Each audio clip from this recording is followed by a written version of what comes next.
Thank you. Mr. Steyer.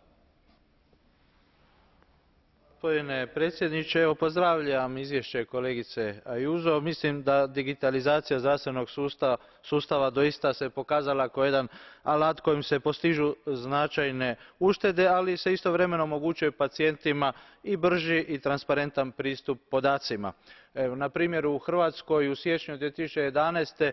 je uveden sustav e-recepata, kasnije su uvedene i e-uputnice, no zatim 2012. i nadalje nekako se usporio razvoj e-zdravstva.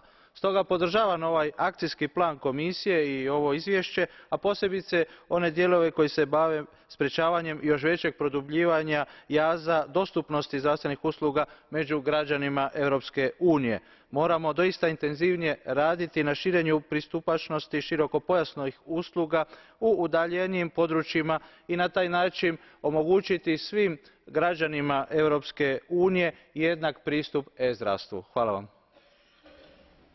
Thank you, Mrs. Ticau. Tehnologia informației și comunicațiilor aplicate în domeniul sănătății și al sistemelor de asistență medicală pot spori eficiența acestora, îmbunătăți calitatea vieții și debloca potențialul existent în materie de inovare pe piețele serviciilor medicale. Pentru